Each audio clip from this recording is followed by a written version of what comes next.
guys, we're going to go ahead and get started. Thanks for your patience. Hello to everybody that's watching in online as well. You will see the camera in the back. We have chambers throughout our region. We have 24 chambers. They all have the option to simulcast in and watch this live. So we have people watching in from all over the metro area. So we're excited to have Barb here today. Barb's been a good friend of mine over the years, and Barb has an amazing presentation, is donating her time to be here today. So Barb Breezer has over 25 years of experience in advertising, trade shows, social media, inbound marketing, content strategies, social media advertising, and mobile marketing.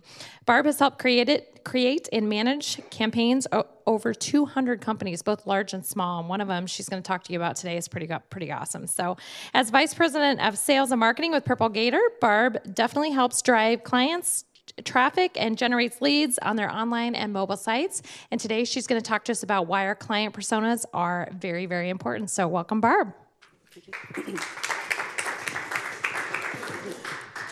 Hi, thank you very much. Everybody can hear me okay? All right. So I learned from another speaker to say, before we get started, and ask a few questions. So this is a audience participation. Raise your hand. Who here, and those of you who are remote, you can play along. Who here listens to their voicemail? Who here goes to the bank to make a deposit in your personal account? Who here uses Uber? Who here has hailed a cab? And on a personal note, when did it become okay to accept a ride from a stranger who has extra time on his hands? Who uses a camera that's not connected to their phone?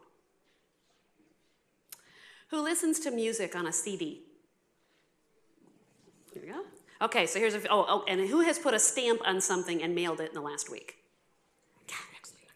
So here's a few things. Who knows what this means? Be kind, rewind. Put the disk in the A drive. Now this was from my son. Up, down, up, down, down, left, right, BA, select, start. That would be the cheat codes to Contra, all right? and my last one is one ringy dingy. All right. So, again, my name is Barb Breezer. I work for a company called Purple Gator. We are a marketing agency with a mobile-first focus. We do social and mobile advertising, geofencing, and geotargeting. That means you can draw a polygon around a particular place and, in theory, rain ad units down on those places, people in those places. We do ringless voicemail. You might have had that happen where you look at your phone and say, gosh, that's weird. It didn't even ring, and I have a message, for those of you who actually listen to your messages. We do mobile contests. And that is why you have M&Ms on your table today. If you flip that over, it says text the word vote to 84444. That is our company is the technology behind that contest for M&Ms. So if you have a business or a client that might want to do some really cool mobile sweepstakes, let me know. We do video production and editing. We do websites and apps, search engine optimization, search engine marketing, and pay-per-click. We have a killer pay-per-click program. We do IVR, that's the interactive voice response. Press 1 for this and press 2 for that. Press 1 for English, press 2 for Spanish. We do that. We do chatbots. Chatbots are a way for you to communicate with people through artificial intelligence on your Facebook page or on your website. People come in and ask some questions, and the intelligence knows what you're trying to say and says a potential answer. Current markets for us include recruiting and hiring. We do a lot of hiring with this technology, being able to target specific people for specific jobs. We work with retail, we work with some casinos, and we work with some colleges and universities. So today's agenda, we're going to talk about the case for creating your buyer personas and a few bad examples of what can happen if you don't do this. We're going to get some examples of buyer personas, demographics and psychographics, meaning behaviors and interests. We're going to talk a lot about generational marketing and preferred content, methodologies for creating your own personas, and now what? Because that's always the big thing. Okay, this is great, Barb, but how do I use this? And we're going to talk about how to use that for content and budgeting. So things you want to keep in mind are who are your current customers and are they the ones that you want? I know for many small businesses, you start out doing heroic things for your first few customers. Many times you work really, really, really hard and you hardly get paid anything. You put in way too many hours. But from time to time as a business owner, you find yourself stuck in that place. I have all these customers who only want to pay me X $100 a month when I really should be charging $1,000 or $2,000 or $5,000. So where should you put your focus?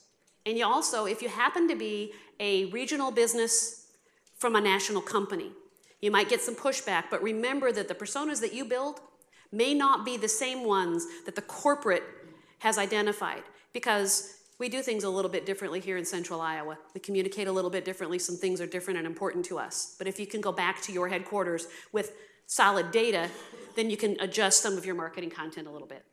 You don't want to forget that your employees are a persona also, and you need to keep that in mind for a lot of this. Make sure that you're treating them, understanding what they need, communicating with them in the ways that they want to be communicated with. And then you don't want to ignore those lapsed or unengaged customers, because by identifying the right kind of persona who isn't currently engaged with your product or service, you may find, help you to redefine your messaging and possibly come up with some new products or services that would help get that group going again. So, the definition of a buyer persona. A buyer persona is a representation of a real person who uses your company's products or services. The persona is a document, usually 1 or 2 pages, that describes a type of customer or market segment. Maya Angelou, the author and speaker, says, I've learned that people forget what you said, people will forget what you did, but people will never forget how you made them feel. Buyer personas make it personal. And why does that matter? You want to not turn off the presentation. All right, let's go there. For those of you who were here earlier, you heard my stories of when I unplugged the projector. You want to connect on a personal level. Puppies and Babies, usually totally unrelated to what's being advertised, but it speaks to somebody. It catches them at a personal level, and once you've made that personal, emotional connection, you've got them. So the Budweiser commercial with the puppy and the horse, what does that have to do with selling beer? Absolutely nothing. The E-Trade Babies, that was I think I'm dating myself again. That was a while back in the Super Bowl commercials, but they were hilarious, and people loved the talking baby, and he had a run for a couple years. Again, totally unrelated to the product, but it was memorable and people related to it. And this last one, some of you were watching the Super Bowl, you watched the commercials, and you have absolutely no idea what was going on here. All right, that's because you're not the target market. This was a brilliant marriage of Bud Light and Game of Thrones. Those people who are into Game of Thrones are really into Game of Thrones, and they cannot wait for the last season, all right? They happen to be pretty much the same demographic of young people who are watching the Super Bowl and drinking Bud Light. So what happened in this commercial is the dragon from Game of Thrones came down and wiped out the Dilly Dilly Night from Bud Light, and it was just a really good connection. But what we know about Super Bowl advertising is on average, adults are going to spend slightly more than $80 surrounding the game, with the highest spending among 25 to 34-year-olds at $118. The target market for Game of Thrones, the target market for Bud Light. The most popular spending is food and beverages, planned by 82% of those who expect to watch the game. And now this is a tiny little thing that you can't read, but it basically tells you that 80% of the people who watch Game of Thrones is the target market, being between the ages of 18 and 44, and 82% of them are male. Bud Light, 63% male, 60% between the ages of 25 and 44. So this was a really smart, you don't see this very often where 2 big names come together and create an ad, but that's what they were doing. Jeff Bezos, he leaves a chair empty in meetings to signify that the persona is always there and that they are listening to the decisions that are being made. You might have to see it there to really see this guy, but he's got his big boombox here, he's got his great big video camera here, he's got his Walkman, he's got his Discman, he's got his VHS tapes, he's got it going on. And today, all of those things you can carry in your hand, and you have it in the device that you keep within 2 feet of you 22 out of 24 hours in the day. So the challenge for businesses and for marketers is, how do you reach people there? And they're not just at home anymore when they're gathering their information. They're out and about. They're sitting at a bus stop. They're sitting in a car. They're waiting for you because you're 5 minutes late at Starbucks. So they're waiting, and you want to reach them when they're waiting and they're consuming information. So the top 5 reasons to create your buyer persona, this is the number 1. That's actually 0.1. If you're targeting everyone, you're actually targeting no one. One size does not fit all. We'll talk a little bit about generational marketing. Baby boomers, born 1946 to 64, makes them 55 to 73 years old. Keywords are price, convenience, and variety. They respond well to email, direct mail, but yet these guys still listen to their voicemails. 19% say that social media influences them. And most important to this group is selection and price. Gen X, 65 to 80. Those guys are 39 to 54 years old. Keywords for this group are deals, quality, and convenience. 59% of this group prefer email. 85% say that discounts matter, and they don't care as much about brand loyalty. I understand that some of these feel like sweeping generations, especially if you're one of those people and you say that doesn't relate to me. But this is tons of data that's been compiled, and these are, again, some generalities that you would make, some hypotheses you might have. But if you're really going to get into this, then you go out and test and measure. You check with your customer base and say, is this true about you or is this not true about you, so that we understand you better. Millennials, 1981 to 1996, that makes them 23 to 38 years old. Keywords for this group are loyalty and personalization. So think personalized marketing messages and communication. 34% say price matters, and 34% say quality matters. They are very brand loyal. So if this is your target market, then think loyalty programs. All right, that's going to really resonate with this particular group. And my little asterisk, millennials are going to make up 75% of the workforce in 2025. Now, to me, 2025 sounds like it's a really long time from now. Guys, that's 6 years from now. The year 2025 is in 6 years, and they will make up 75% of our workforce. Gen Z, Centennials, born 1997 to 2010. So these are for marketing purposes, these are going to be your high school graduates, your recent college kids, recent college graduates. Keywords for them are authentic, quality, personalization. Social media, 40% say that they are easily influenced by others and follow celebrities, and many prefer social media influencers. And they often look for the perfect customized product. And now coming up, that's my granddaughter. She's going to be 9. They're Generation Alpha. Born in 2010, the same year as the iPad debuted. They are more comfortable speaking to a voice assistant or swiping than anybody else in the house. And they are already influencing house buying decisions. I don't know if you're familiar with child influencers on Instagram and YouTube. They're huge. If you have kids, these are the videos that your kids are watching, and they're playing with toys. They watch somebody else play with toys, just like some groups watch other people play video games. I don't get it, but that's what they do, right? Alexa, when I was practicing this, I had to quit saying about the Alexa Tooth Fairy skill because I have an Alexa in my office, and it kept interacting with me. So I have to say, Tooth Fairy skill, so it wouldn't come on. But there's skills for your children now with Alexa, and your kids can ask them questions, and they can ask directions. They can say, what time is it? What's the temperature? They can interact with these things, right?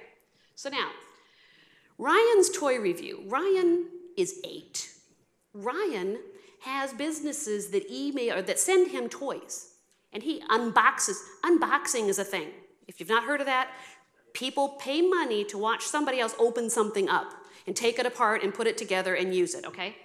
Why does that matter? Because Ryan has 18 million subscribers, and Ryan made $22 million in 2018. Let me just go back I was gonna back that up. He's 8 with 18 million subscribers and $22 million in earnings. Okay, that's huge. So the case study that I have here is I do some marketing for Felix and Oscars, and the challenge with Felix and Oscars was, show of hands, who's been recently? Okay. Felix and Oscars used to be the place that your parents went and your grandparents went, and they were worried about some declining revenue and sales because it had that reputation. It used to be kind of dark with some paneling and like the leather booths, and I think they had a dartboard back in the day, right? Well, they've totally redone the restaurant. They have the bar side, and then they have the big restaurant side. The restaurant side is available for meetings and speakers. They've got big screen TVs and this killer audiovisual system, and they don't charge for any of that, so it's really great. But they want to keep the older people happy, but bring in a younger crowd as well. So what we did was a heavy emphasis on social media, contests, sports, TV events. Their VIP text club, which is actually the same number as on the M&Ms, is the only place to get the deals for Felix and Oscars. They've got a text club that's over 1,800 strong, fervent, loyal fans who want to know what the next deal is, and they come out once a week. And then we staged the restaurant. I bribed my bonus sons, my husband's sons, with beer and pizza, said, invite your friends, we're gonna fill up the bar side, and we took pictures of young people, the occasional old guys in there, but for the most part, it's younger people. And then we use these pictures, a lot of them, in our ads, kind of casual, some in our social media too, kind of casual and fun, but we're showing a younger crowd there. The result was 2015 was the best year they ever had, until 2016, 2017, and now 2018. Every year has gotten better.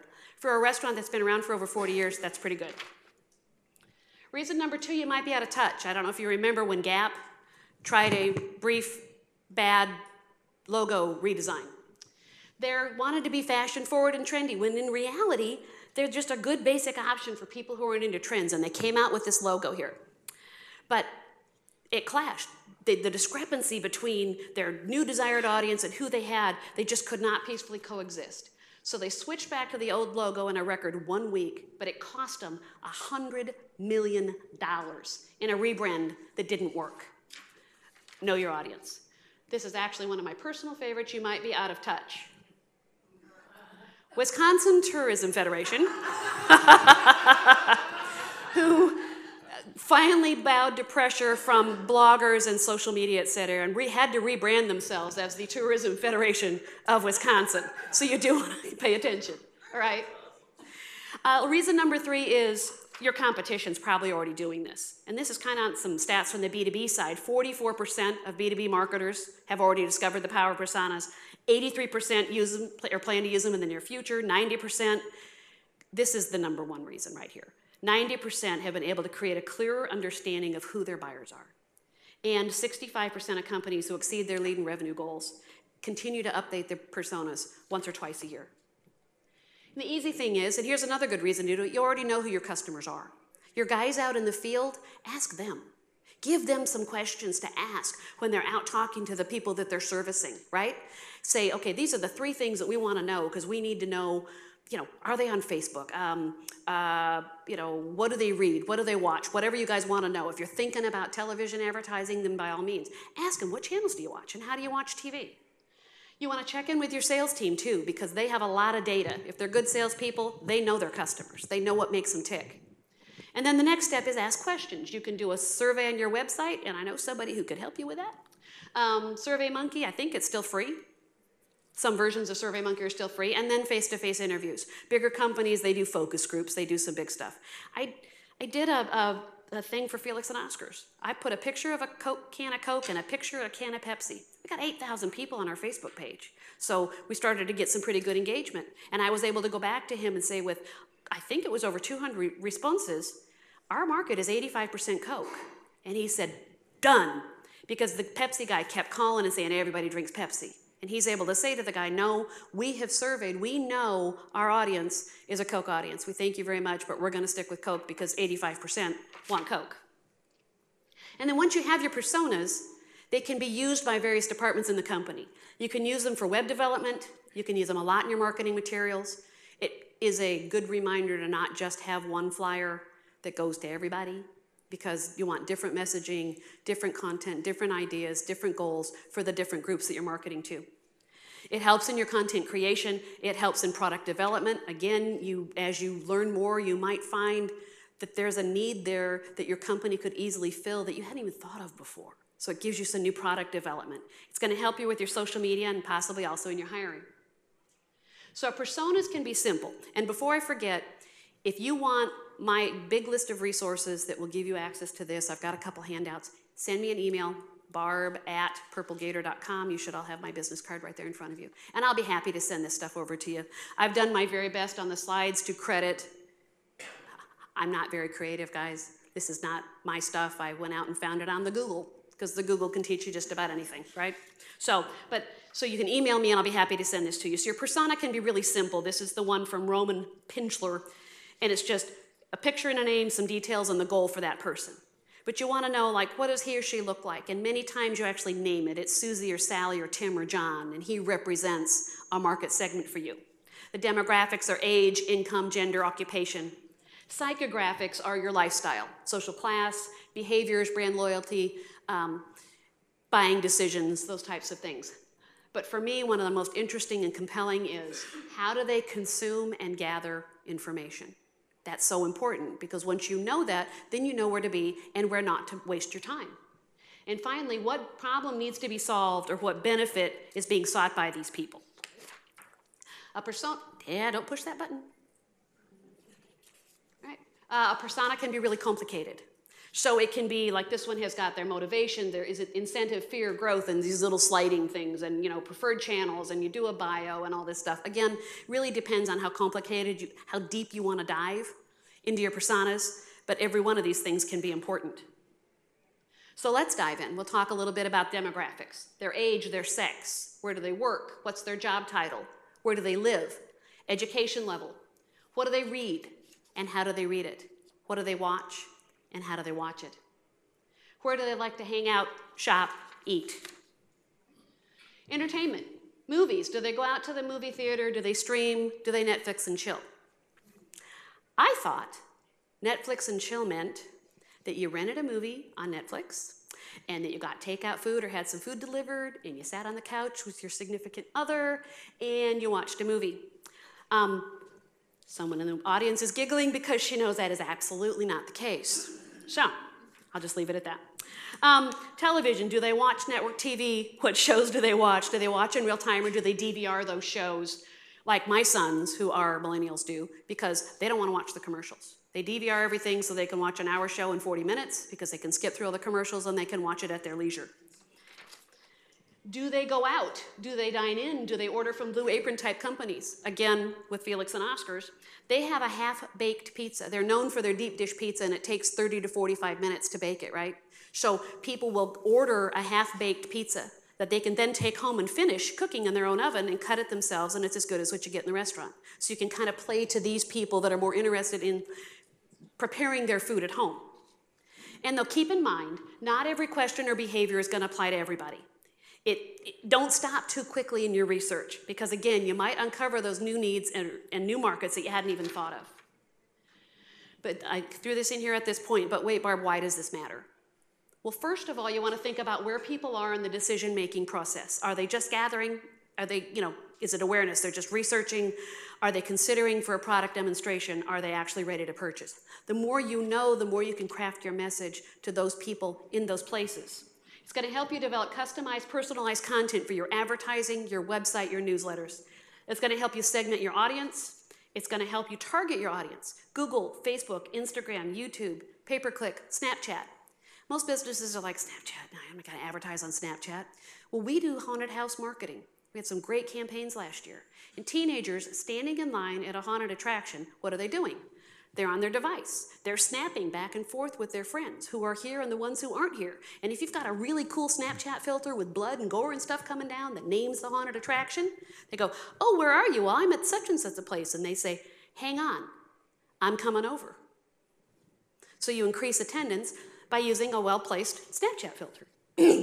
Advertising media, TV, radio, online, print.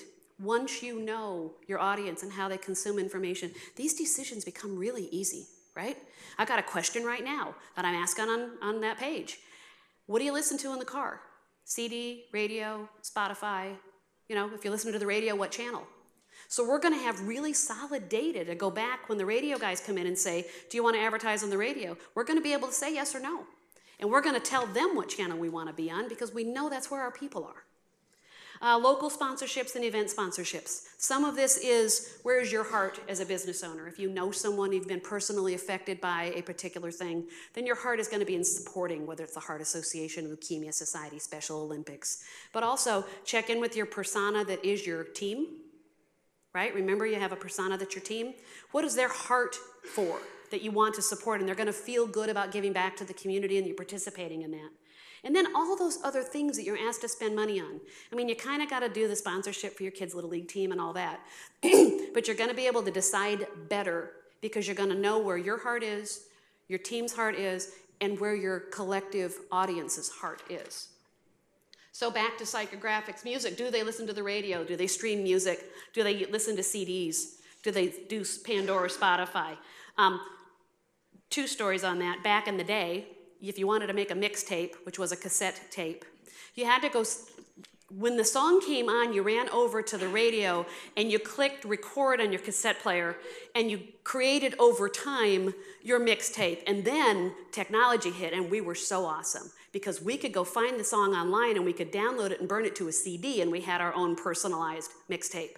And I'll bet more than half of this room now has more than one playlist on their iPhone or your Android, right? That is absolutely your personalized music.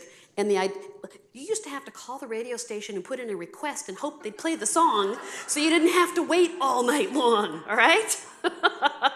And now Apple made a couple of announcements recently. They've got Apple TV, some streaming TV, right? And before you poo-poo, Apple's changed a lot of things about how we consume our information, all right? They're very leading edge. They have something now called Apple News, which looks to be a combination of about 300 magazines that you're going to be able to subscribe to Apple News and going to be able to customize the magazines and actually be able to see the digital version of these magazines. From what I've read, it will be advertising free, except like if you're doing People magazine, you might see the ad that somebody put in People magazine. All right, entertainment. Sports, fitness, outdoors. Do they go to live events or do they watch on TV? Sometimes this is going to matter and sometimes it isn't. And then here, what do they read and how do they read it? Magazines, newspapers, blogs, newsletters, books. Do they do print or Kindle? And you know, before you say, we're not going to advertise in the newspaper. Well, I hope you're making that decision not because you don't read a newspaper, but because you know nobody that you need to reach reads the newspaper, all right? If you're a financial services company, you're trying to hit somebody in the fringes of town out here where there's a big population of older people, they still read the newspaper. So you might very well want to advertise there. And entertainment, this is, I'm not going to really go over this, but this is good data from Pew Research about men and women in different ages and different, is it white, black, or Hispanic, high school graduates versus college graduates, urban, suburban, who uses what social media. Again, I find myself a lot talking to business owners saying, I am not going to advertise on Facebook, it's stupid, and I'm not on Facebook. Okay, I understand that you don't have to be, but let's talk about who your customer is. If your customer is a woman between the ages of 45 and 65, let me tell you what, over 65% of them are on Facebook, and it's the fastest growing segment on Facebook. So, if you want to reach her, you might reconsider. And then we talk about devices, iPhone versus Android, flip phones, tablets. There's some interesting data out there that I won't go into right now. Different personalities and different kinds of people are Android people versus iPhone people. And on some of the platforms, Facebook, for example, you can only advertise to iPhone. You can only advertise to Android if you want to segment it down to that level. And then remember, many people are using more than one device at a time. At my house, I see it. I've got my laptop on my lap. I've got my phone over here. I might even have my tablet over there, and I'm watching television. And you know, television watching is more complicated than it used to be. If you're watching ESPN, that little transformer robot-looking guy is always bouncing up and down over here, right? And then on the right-hand side, you might see a hashtag. A hashtag, for those of you who don't know, is the little number sign with some words. Well, that's so you can go online on Twitter and you can join in a conversation with other people who are also watching what you're watching. And if you use that same hashtag, you start to see what people are saying about that particular topic. And it can be really interesting. And then think about what inspires them. Who inspires them? Do they donate? Do they volunteer? Do they fundraise? I found this picture online. It's the Gusto Pizza at Habitat for Humanity in Des Moines. And I'll tell you, if you've worked on a Habitat project, you never forget it. It can be life-changing. And then goals and objectives. Why would this person want to buy or use your product or service? What were they looking for when they found your company, and what problem does it solve? And I use the example of the iPod. Were they aware that the problem even existed? Back to my mixtape conversation. You know, the iPod was launched October 23rd, 2001, shortly after 9/11, and it has forever changed how we listen to music.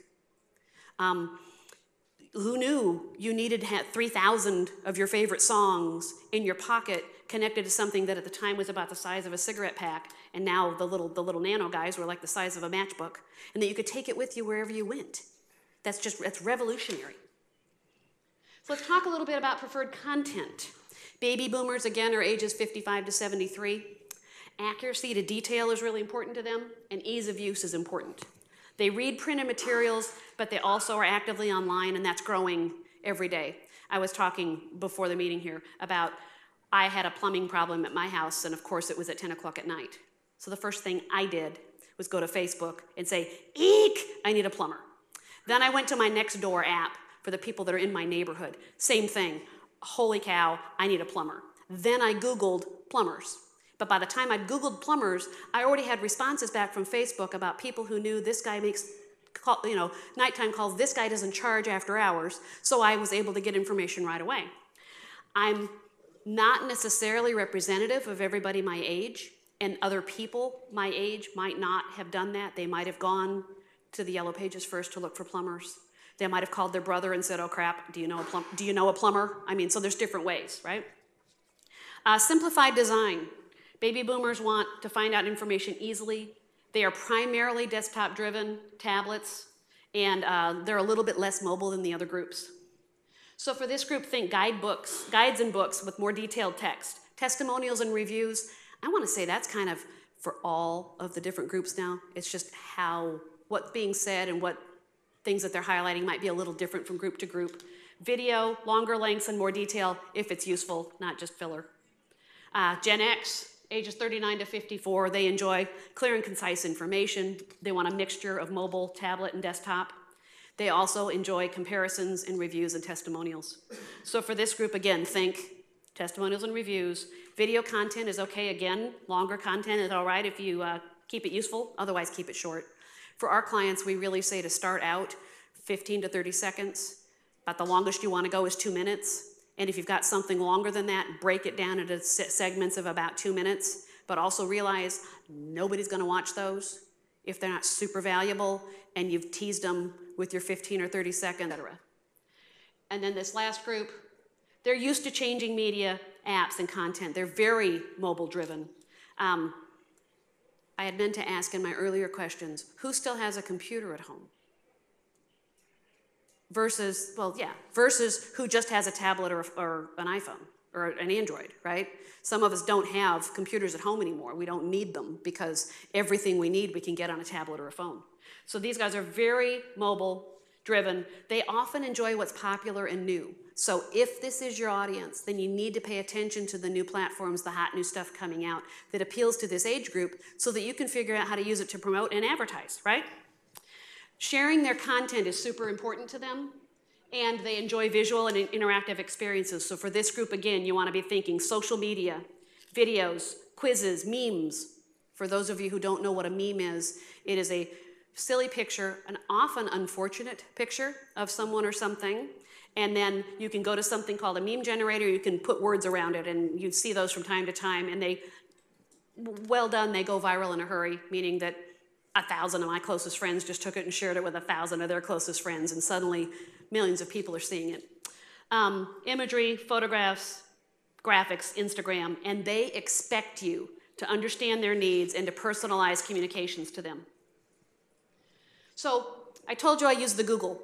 I Googled communicating in 2017 in images for a previous version of this, and I found a goat. I don't know why, but it just made me laugh. So back in the day, if I was going to be doing business with you and I would say, what's the best way for us to communicate? It would be, do you want me to call you?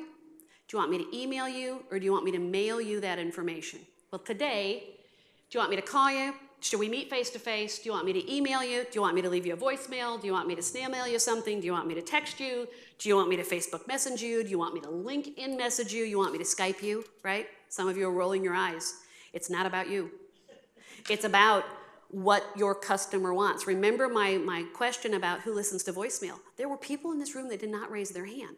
If they represent your target customer and you call and leave voicemails that they never get, no wonder you're both frustrated.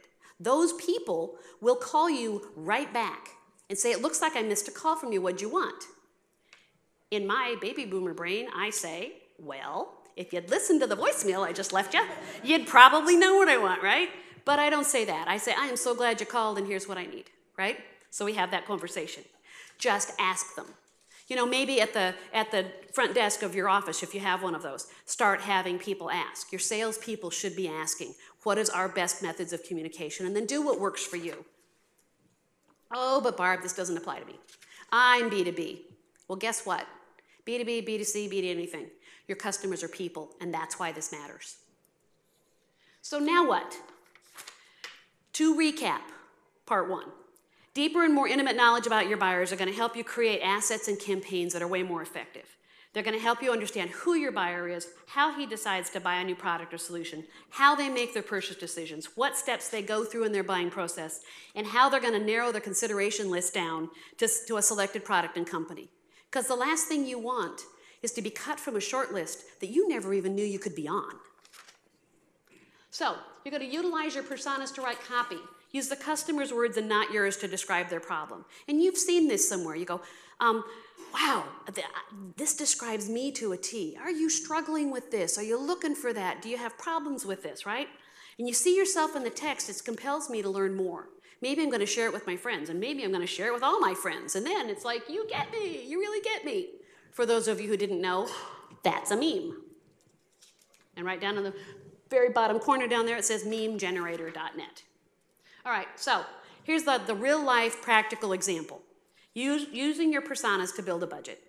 And this is a B2B example, but it's good for anybody. And I blatantly took this from searchengineland.com, how to use your buyer personas to build a search marketing budget. And I give them credit, and I'm using their story. Their example is Green Room Lights. It's a light bulb company that wants to increase sales, and they've identified 3 personas, the Jenny, the Mark, the Nikki. Jenny is a single head of household. She cares about the environment, and she wants to make her house more eco-friendly. She's searching for a certain kind of Energy Star bulb to replace her regular bulbs.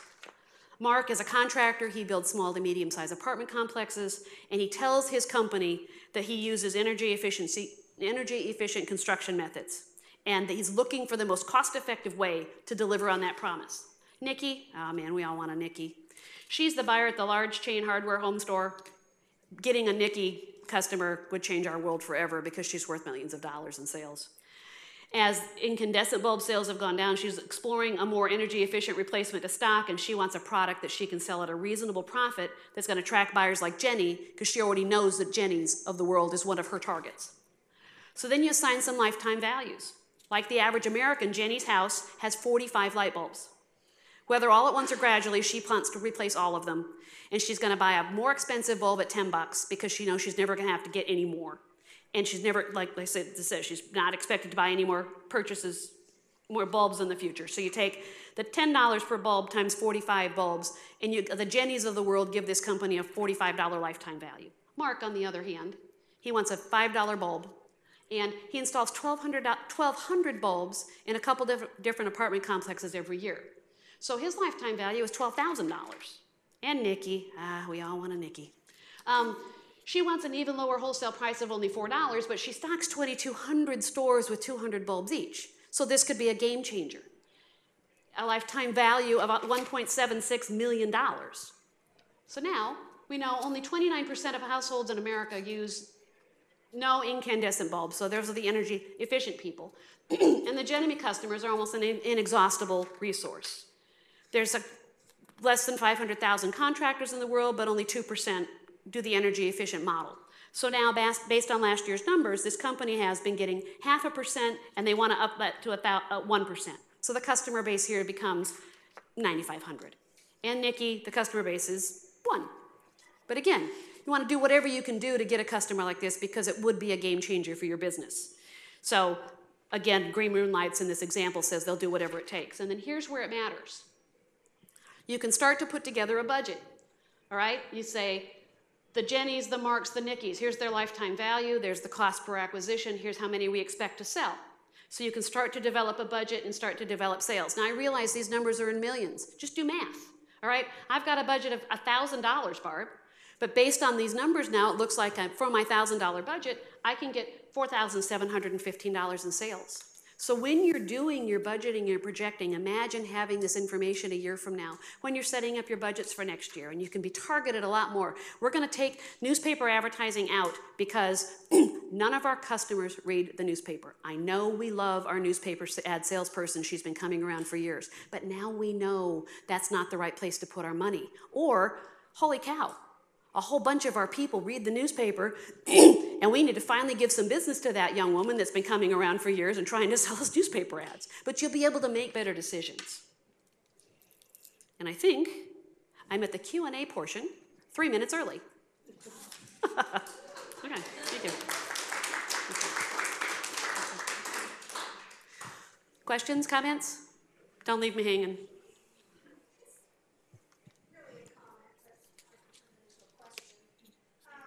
Oh, wait, she's...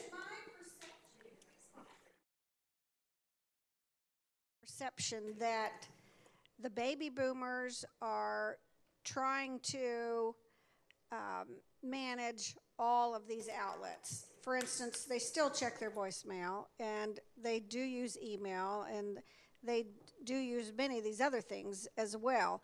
But yet the millennials, they choose to only do those couple things that they like to do. Is that true, or is that just my perception? A little bit of both. And what I think is that we do what we've done, all right? Certain generations never had to dial a phone like this, all right? My phone number ended in 7880, and oh my God, 7, 8, now some of you don't even know what that means, all right? I had one of the first mobile phones because my mom put like a 50-foot cord on it so I could bring the phone into my room and shut the door. I still waited at home on a Friday night in hopes that he might call. Right? It's a different world today. So some of us that of an age are at where we remember how it used to be, and we hold on to some of those things that are comfortable and familiar, but yet we want to continue to embrace the new technologies. So yes, it can be exhausting, Marianne. Like when I put that up there about how do you want to communicate with me, I have to do all of those, and I use them all in my work. And one of my colleagues, we talked about it. Okay, did we talk about it in Skype? Did we talk about it in person? Did you send me an email about it? I don't remember. So I got to go look in all of those places to see where it is we had that conversation.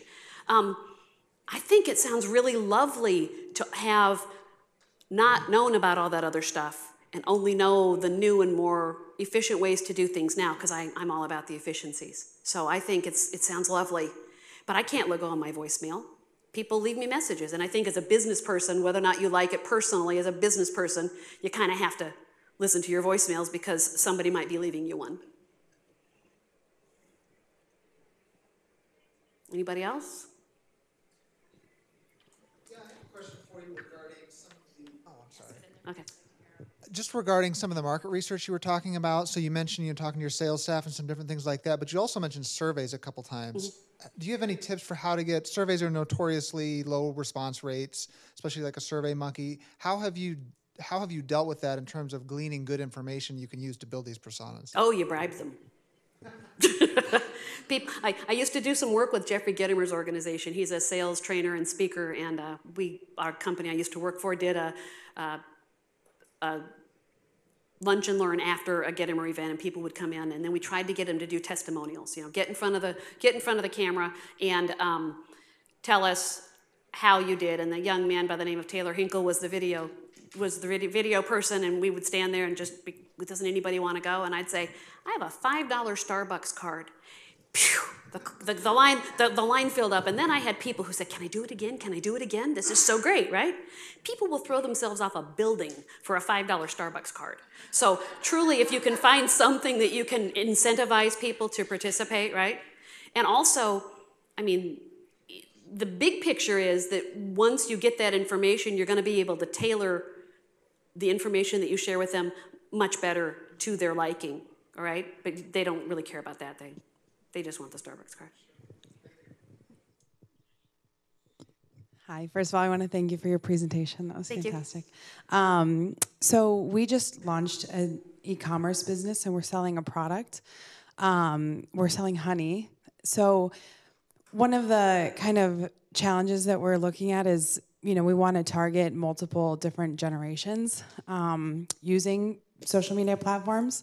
And we've actually already done some targeted ads towards our market. But I'm not sure because I'm not quite getting the response that I thought that we would get, you know. We offered a discount, you know, we offered free shipping on orders over a certain price. But yeah, we're not getting the response. So, I mean, is it normal to kind of, in the beginning, to have to wait for that, or is there something that we could be doing differently that will help target our consumer a little more specifically? Well, if I almost want Christina to answer that, because you can start with some really boots on the ground guerrilla marketing. You can know exactly who your customer is and go to those people back. In fact, we have, the first time I met Christina, she came to our office, and I was part of the business incubator. She came to our office with a box of cupcakes and said, just try these. And then her business card was in them. And the guys all went, these are really good cupcakes. These are really good cupcakes. Notice we went to a social media company and dropped them off. But again, she knew exactly who her customer was and how to help get that word about it. And you have to believe the guys, we were doing video, we were doing Facebook posts, we did everything on the fact that somebody brought us these cupcakes and it helped to grow. But she had a very focused, targeted group that she hit in the very beginning, all right? And, are you doing a recipe contest? If you want to get multiple generations, go back to family recipes, go back to the families and say, how could you use this honey? Do some things that bring in more than one generation to work together, and then you'll have more people maybe buying your honey. I would say too, like people talk to, like if you are advertising, making sure you use those keywords and key likes in Facebook. So, if you, I can only use the shop because that's what I know. But so the dessert lounge, I own Creme, by the way. I'm just going to throw that out there because this is how we advertise. At the nighttime, when it's desserts and cocktails and in a higher end, we're definitely targeting that. Even though 21-year-olds have expendable income, it's actually a higher demographic for us. So we're targeting kind of that 27 to 55-year-old for the nighttime piece of it. And then the cupcake piece of it, we definitely target that younger because they want to share it, they want to tag, they want to talk about it. So we go as far down as teenagers in that to talk about that demographic. The more wild, the more crazy it is, the more they talk about it. So when you're doing your advertising, make sure you're going in and selecting those different groups, not just mass targeting everybody.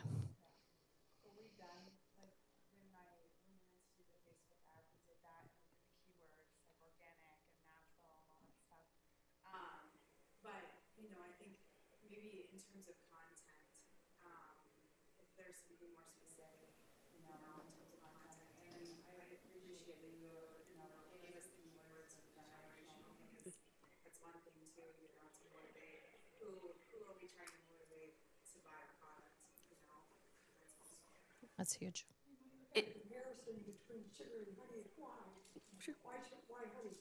Or go back to Barb's one of her first points about creating a feeling. Okay. Other questions? Yeah. I have a question in the same line. Okay. We are partners in the same business. Okay. And I was thinking, I think that people appreciate that we show the possibilities of the honey. And it's like in the past, I'm from Spain, we started to show the possibilities of the wine, different colors, different flavors. So it could be with the honey, it could be good for us like doing, I don't know, like YouTube's, as you do like a show cooking, like showing what the possibilities like doing in YouTube or something like this. Sure. Instead of like doing presently, that I was thinking, that is more energy, could be in YouTube and just... YouTube is huge and video is huge. I think you remember every single slide for every single group indicated that video is important to them. And on YouTube with video, you can use your keywords very strategically. If you write the right kind of description with the right kind of tags and the right kind of keywords, when somebody searches for something, your YouTube video can be the thing that pops up as the search result. Yeah, I was thinking I have two girls too, and could be like participating all together, like family, and I don't know why that, could be a good target. That's a good idea. Questions? We got time for a couple more. I appreciated what you said about maybe doing personas for your employees.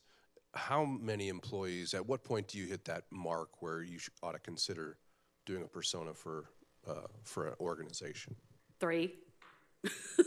Really, just to kind of get a feel for, in your team, what bonds them together, what's important to this particular group. And then if you're a really big company, you're probably going to have more than one again. You may have a management persona and a not management persona. But I think it's really important that you don't forget what really matters to your employees, because it's going to help you in your hiring. It's going to help you match up the right kind of people for your team.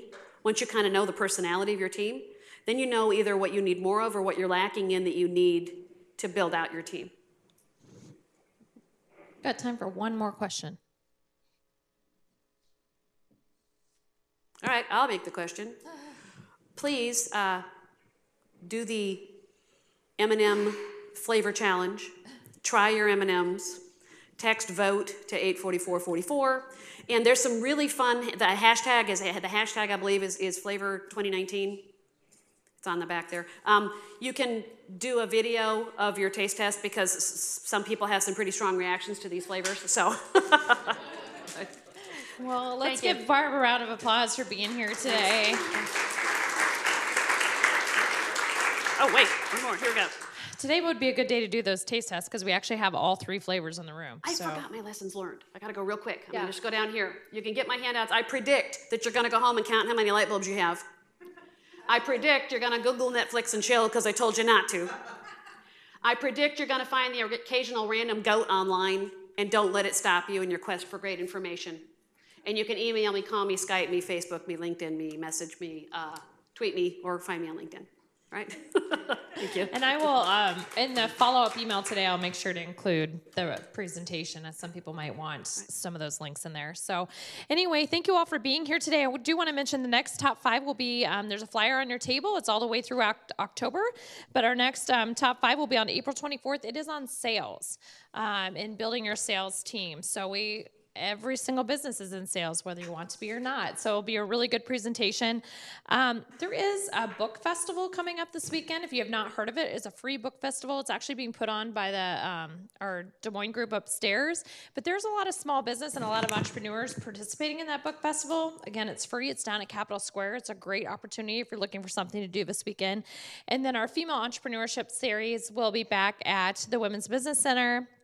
And it's on April 5th, and it is featuring one of our new entrepreneurs. So join us for that if you can. Otherwise, we'll look forward to seeing you at an event very soon. Please do not forget your surveys on your table. If you don't fill them out on your table, I can also send you an electronic link for that. So helps us formulate all our program that's coming up in the future. So thanks for being here today, guys. Thank you.